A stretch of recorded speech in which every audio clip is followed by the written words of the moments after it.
Let's move on here a little bit. When he come up out of Egypt, he come up with all these flocks and everything.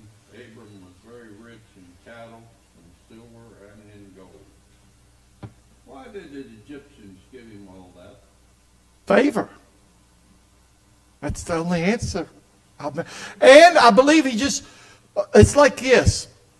Have you ever been around somebody, they're just blessed. Their stuff grows.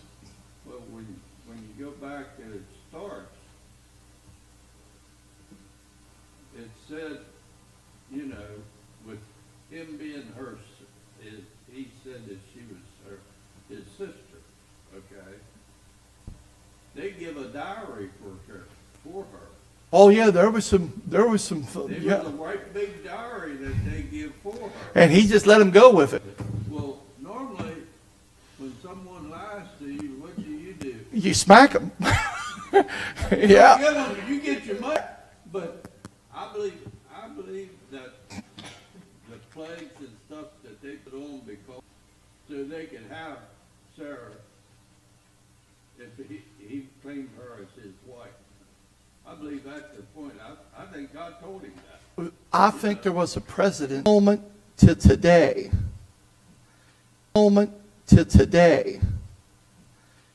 The children of Israel can go into places and do things and be things, and they come out of it. What group could have survived the Holocaust and come out of it and be one of the strongest countries, one of the most richest technology countries in the world? And it goes, what you were saying, Oscar, clear back to Abraham. And it goes, what you were saying, Oscar, clear back to Abraham coming out. He comes out of Egypt in a place that, very least, the last thing that we've seen 2 years ago.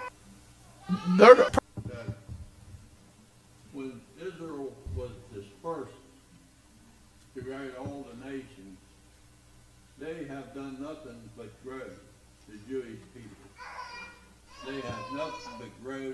The Lord has blessed them, And kept their culture, kept their tradition, kept their identity. But what we're facing in this country is the Jewish people that are American. You brought that up. That's one of the reasons the world hates Israel. Because Israel, they step on them, they spit on them, they try to destroy them, and God brings them back up. And God blesses them. Let's move on just a little. I got two more big parts to talk about Abraham. So he gets this promise that his seed, his seed is going to be as the sands of the sea and the stars of the sky. And 25 years have passed, and Sarah's womb is empty. After a little while, Sarah cooks up a plan. Well, I don't want to be what's standing in the way of God's plan. Don't let the devil tell you that. Okay? If your heart, you're saved, you're not standing in the way of God's plan. That's a lie from hell. But that's what she had in her mind. She said, I don't want to stand in the way of God's plan. I've got this. And I believe at the time, Sarah's relationship with Hagar was probably really good. Hagar, there's no indications that she was a bad servant. That she was, it seems like she was just as right there. On a side note, we got pretty much all adults here. Don't put somebody else in your bed. Don't do it. Not good, not good, not good. But she thought about, now listen, this is a different time. Different time. And she said, I don't want to stand in the way. I'll give you my servant. She'll become your concubine. And Abraham, he doesn't argue. But in a matter of just a little bit of time, Hagar conceives and Ishmael is born. Meanwhile, back at God's moving in Sarah's body. Now it's time. All right? And guess what happens? Woo! She's going to have a child. And she does have a child. But now there's 2 children. Oh my. And now jealousy and envy, Isaac and even Isaac and Ishmael themselves, it's still going. That happened there. I think Abraham was 100, and Sarah was 90. Was that it? 190? No, This. 100. No, Yeah, I think Sarah was 90. 90. that would make him 100. Yeah, I think Abraham was 100. Abraham was 100, and She was way it past. took direct intervention. It was miracle. She She, she was what you say past childbirth. right. Her thinking, nobody could really deny her of her thinking. But when God gives you a promise, take it to the bank. He's not going to go back on his word. He's not going to go back on his word. It took a direct intervention from him to tell them. Yeah, well, he sent angels. He sent Yeah. angels and she still laughed at Well, him. that's what I'm saying. She's just a rebellious woman. She only laughed one time though. And next thing you know, she's Something stirred the waters. it Get them going. you know, here they are. But what had happened was now we got the seed of Ishmael, and we got the seed of Isaac. It's still going on today. Okay, they both call Abraham father.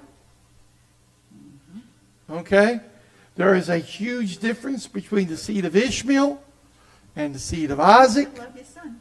That's because right now they're recognizing Ishmael and Isaac were brothers. And that's what the world is trying to doctrinate now. The Arabs and all that's coming into the Abraham Accord Yep. are recognizing We're seeing this they are brothers. unfold right before our eyes. Yeah. But they take this the right way. The one is illegitimate. Okay? Now, our modern philosophy can't see that. But it's illegitimate. Okay? Now, for Jesus Christ, it doesn't matter whether you're Muslim, Jewish, Hindu, wackadoo. It don't matter what you are. If you come to Jesus, you can be saved and you come into his family. Well, didn't God even talk to, what was her name, about Ishmael when they run off? And Yes. what did he tell her? That's her seed. Had a plan. There was a plan for her seed. Plan for her Right. seed. This is God's plan. Now, I haven't got no intention. This is not in my notes. But I can tell you some things. When it comes to the things, I'll throw some things out here. What you all just said, that was God's plan. If Ruth was here, she said, well, really? But no, Jesus is coming through Bathsheba. And she's not the only questionable one in the lineage. I don't know if it was maybe his original plan. He might have took bad and turned it into good. I don't know if, However he did it, right, Mercy and grace. God knew it, it was God's mercy that brought that through. but he knew how that was going to be. That thing could have been handled 10,000 different ways. I thought about this. Oh man, I'm going off on a rabbit trail now. This is a thought I had the other day about David being the murderer with, what's his name? Bathsheba's husband? What's Uriah. How many times had David went up against odds that was unthinkable? Lions, bears, giants. And what did he always say? If God be for me, I'll conquer the bear.